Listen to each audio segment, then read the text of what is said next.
विषय भोग, विषय शब्द स्पर्श रूप रस गंध, 5 विषय हैं। 5 विषय। त्यक्त्वाम विषय भोगाश्च, कान बढ़िया गीत सुनना चाहता है, नेत्र सुंदर रूप देखना चाहता है, नासिका सुगंध लेना चाहती है, और स्पर्श सुंदर शीतल जल ग्रहण करना चाहता है, और शब्द स्पर्श रस जीवा सुंदर रस लेना चाहती है, रसना, इसका जो नाम रसना है ना, रस। शब्द स्पर्श रूप रसगंध, ये 5 जो हमारी ज्ञानेंद्रियां हैं, ये विषय 5 विषय की ओर बढ़ जाती हैं। केवल बदलना क्या है, इसे गोस्वामी जी ने कहा, काम ही नारी प्यारी जिमी, लोभी प्रिय जिमिदाम, तिमि रघुनाथ निरंतर, प्रिय लागहु महिराम। भगवान में प्रिय लगे कथा, तो हम 5 विषयों से दूर होकर के, शब्द स्पर्श रूप रसगंध से दूर रहते हुए, अपने मन को निश्चल करते हुए आत्म स्वरूप में स्थित हो जाए, यही समाधि है। देखिए, यह कहना तो आसान है, हो जाना आसान नहीं। आत्मशक्ति स्वरूपेण, आत्मा, आत्मा में परमात्मा है। हम कौन है?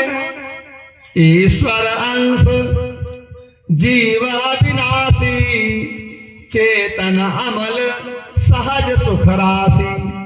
विचार करें, भगवान सहज सुख राशि हैं और जीव दुख राशि क्यों है?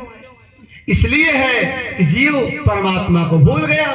भो में परत भा धाबर पानी, जन जीव ही माया लपटानी। ऐसे आकाश जल गिरता है, आकाश से जल गिरता है, आप देखते हैं बड़ा सुंदर जल है। वही जल जब केले के पत्ते पर पड़ता है बड़ा सुंदर लगता है, लेकिन वही जल जब मिट्टी में गिरता है तो गंदा हो जाता है, माया लिपट जाती है। भूम परत बा ढाबर पानी, जन जीव ही माया लपटानी। अब माया लिपट जाती है, मैं मोड़ तोड़ता है माया। तो आज देवर से नारद जी का मन समाधि में लग गया। सोमेरत हरे श्राप गति बाधी, सहज विमल मन लागी समाधि। नारद समाधि में है।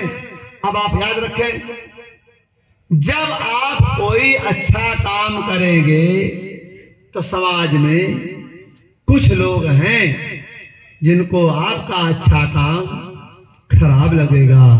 क्यों अच्छा काम कर रहे हैं, क्यों कर रहे हैं?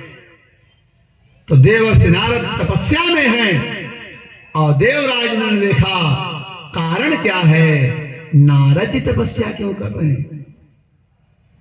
मोने गति देखी सुरेश डराना, काम ही बोले के न सनमाना। मुनि की गति को देख करके, नारद जी की तपस्या को देख करके देवराज डर गए। मुनि गति देखी सुरेश डराना, डर गया देवराज इंद्र। क्यों डर गया? जो पद के लोलुप होते हैं उन्हें यह लगता है कहीं हमारी कुर्सी चली न जाए, चली न जाए। क्यों तपस्या कर रहे हैं? तो देवराज इंद्र ने तुरंत बुलाया उसको, कामदेव को कहा, जाओ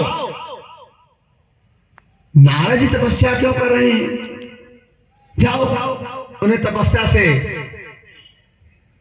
च्युत कर दो, हटा दो तपस्या से। कामदेव कहा कि तो बहुत असंभव है, लेकिन परोपकार के लिए कामदेव आए। अच्छा, कामदेव पूरा विस्तार कर दिया, प्रभाव दिखाया अपना, लेकिन सीमा की चापी सकई को उतासो बड़ रखवार रमापति जासो। कुछ नहीं कामदेव कर पाया, बसंत ऋतु का स्थिति बना दिया, सब आपस में अपने स्वभाव को भूलने लगे, लेकिन नारद जी पर कोई प्रभाव नहीं पड़ा। क्यों? इसकी रक्षा साक्षात नारायण कर रहे हैं, कोई कुछ नहीं कर सकता। तब कामदेव सोचा कि मुनि हैं, इनको प्रणाम करें तो काम बन जाएगा, काम बन जाएगा। कामदेव साष्टांग दंडवत किया, गुरुदेव प्रणाम, साष्टांग दंडवत किया कामदेव। अब नारद जी प्रसन्न हो गए, हाँ प्रसन्न हो गए, आशीर्वाद देते हैं कामदेव। क्योंकि भगवान शिव ने काम को जला दिया था और नारद जी काम को जीता काम अहमिति मन माही। ध्यान दीजिएगा, जब आप अच्छा काम करेंगे तो प्रशंसा का पानी गिरेगा, जब प्रशंसा का पानी गिरेगा, हम आप सब लोग किसान हैं, सामान्यतया सब जानते हैं, जब वर्षा ऋतु के पहले धान लगाया